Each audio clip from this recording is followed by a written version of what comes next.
বৃষ্টির দিনে এমন যদি ভুনা খিচুড়ি না হয় তাহলে দিনটাই ভালো যায় না, কি বলেন? এরকম সুন্দর ডিমান্ড না হলে কি ভালো লাগে? আর কোথায় এত সুন্দর সুন্দর ছবি তোলা যাবে, জায়গাটা কেমন সেটাও আপনাদের মাঝে আজকে শেয়ার করব। দেখেন কি সুন্দর প্রাকৃতিক দৃশ্য এবং জায়গাটা কোথায় সেটাই আপনাদেরকে নিয়ে দেখাবো আজকে। খুবই সুন্দর। হ্যালো এভরিওয়ান, আসসালামু আলাইকুম। কেমন আছেন সবাই? আশা করি সবাই ভালো আছেন। চলে আসলাম ইসরাতি সিম্পল লাইফ পেজ থেকে। এই যে দেখেন, তো দুপুরবেলা খাওয়া ভুনা খিচুড়ি, গরুর মাংস ভুনা এবং আচার, সালাদ, এই আর কি। তো খাওয়াটা আসলে অসাধারণ ছিল। আমার আম্মুর হাতের ভুনা খিচুড়ি খুবই মজাদার ছিল, খেতে অনেক মজা, দেখতে যেমন খেতেও আরও মজা ছিল।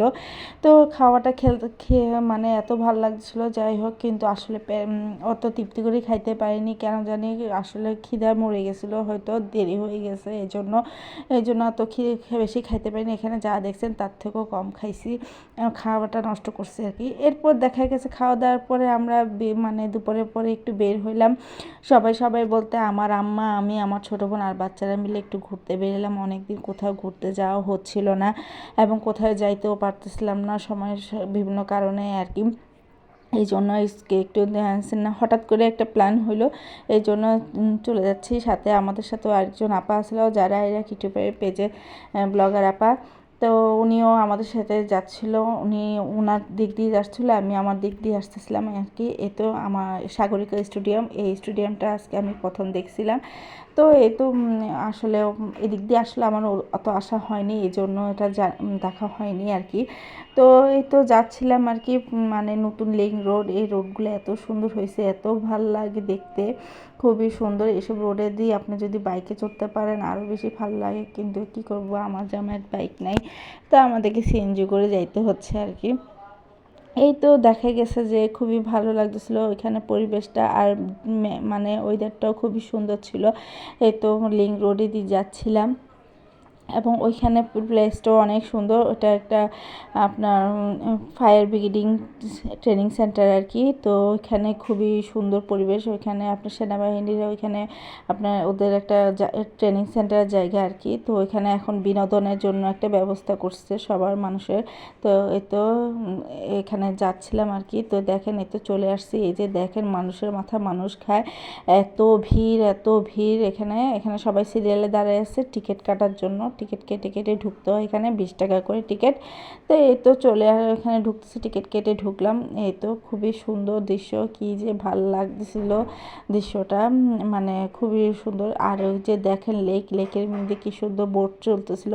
বোট এগুলো আসলে খুব চলতে ইচ্ছে করতেছিল, কিন্তু আসলে আমার বাচ্চা কাচ্চা নিয়ে আমার চড়া সম্ভব হচ্ছিল না, কারণ বিশেষ করে আমার মেয়েটা এত প্যারা দিচ্ছিল। ও এখানে আসছে ধরি আমাকে, মানে যতক্ষণ ছিলাম ততক্ষণ আমাকে জ্বালাইছে। এই যে দেখেন কি সুন্দর, আর সবাই বোটে চলার জন্য অস্থির হয়ে গেছে। এই যে দেখেন মানুষ, আর গাড়ির জন্য হাঁটা যাচ্ছিল না, সবাই গাড়ি নিয়ে আসতেছিল, মানে ওইখানে হাঁটার রাস্তাও পাইতেছে না, গাড়িগুলো রাখারও জায়গা পাইতেছে না, এই একটা অবস্থা। এরপর যাই হোক, ওইখানে ঠেলাঠেলি করে লাস্ট পর্যন্ত আপনার মেন বিনোদনের জায়গায় আসলাম। এখানে দেখা গেছে বাচ্চাদের বিনোদনের জায়গা আছে, খেলার জায়গা ছিল, কিছু 2টা জিনিস ছিল।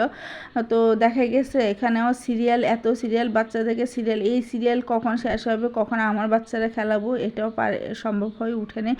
এই জন্য আমার বাচ্চাদের একটু মন খারাপ ছিল। খেলছে ঠিকই, কিন্তু ওদের ওইখানে ওসব জিনিসে খেলার খুব ইচ্ছা ছিল, কিন্তু এসব মানে ভিড়ের কারণে খেলতে পারেনি। তারপরে খাওয়া দাওয়া বলতে গেলে ওরকম বাচ্চাদের মানে সবার এত ছিল না, যাই ছিল দেখা গেছে সব কিছুতে সিরিয়াল, অনেক সিরিয়াল, এত মানুষের ভিতরে এসব সিরিয়াল করে খাওয়াটাও অসম্ভব ছিল। এরকম যদি জানতাম তাহলে আমি নিজে বাসার থেকে চাটা নিয়ে আনতাম, আরও যা পারতাম নিয়ে আনতাম, কিন্তু আসলে জানিনি দেখে আনা হয়নি। শুধু একটা বসার জন্য চাদর নিয়ে আনছিলাম আর পানির বোতল নিয়ে আনছিলাম। তো এগুলো দিয়ে আমরা বসেছিলাম আর কি। আর ওই ব্লগার আপা, উনি বাচ্চাদের জন্য একটু খাওয়া আনছিল, ও বাচ্চাদের একটু ভাগ্য ভালো, উনি এগুলো আনছিল দেখে বাচ্চারা একটু খাই শান্তি পাইছে। তারপরে এই আর কি। তো আমরা চাদর নিয়ে আনছিলাম, চাদর বিছাই আমরা সবাই একটু বসি আর কি। ওদিকে ব্লগার আপা, যারা এরা ইউটিউবের ব্লগার আপা, উনি লাইভ করতেছিল। ওই সময় আমি লাইভ করিনি, কারণ দেখা গেছে আমার বাচ্চাদের জন্য আমি লাইভ করতে পারিনি।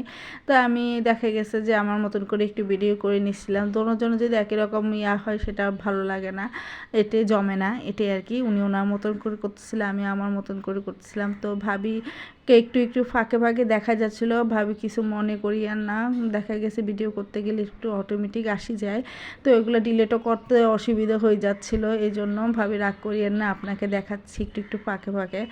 তো এই তো আপনি তো সহজে পেজে আসেন না, এই জন্য আর কি বললাম আর কি।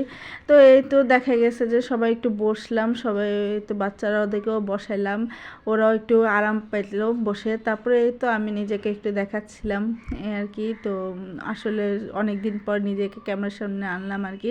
তো এই তো ভাবিকে একটু করে দেখালাম, ভাবিকে রিকোয়েস্ট করলাম একটু আসেন না প্লিজ, এই জন্য উনি আসলো, একটু করে চেহারা দেখালো। এরপর দেখা গেছে আমি আমার আম্মাকেও দেখাচ্ছিলাম, আমার আম্মা বসে আসছিল, উনিও বসে বসে দেখতেছিল আর কি।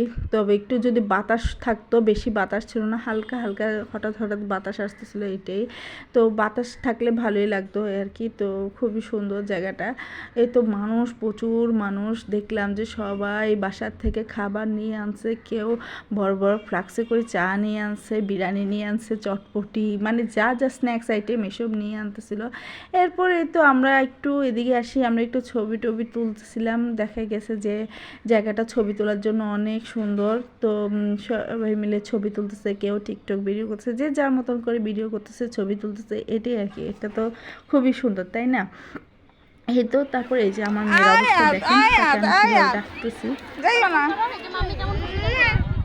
তারপরে এই তো এই যে দেখেন বাচ্চাটা কি কাদা টাদা বেখে পুরা শরীরে ইয়ে করে এক অবস্থা। সে ওইখানে মানে ওদিকে সামনে সাগর, তো সাগর ওইখানে জোয়ারে পানি, বৃষ্টি পানি, কাদায় এক ইয়ে হয়েছিল, বাচ্চারা ওদিকে গেছে, দেখা গেছে যে এই অবস্থা। আর আমার ছেলে বেচারি কেমনে আছে দেখেন, অসহায়ের মতন।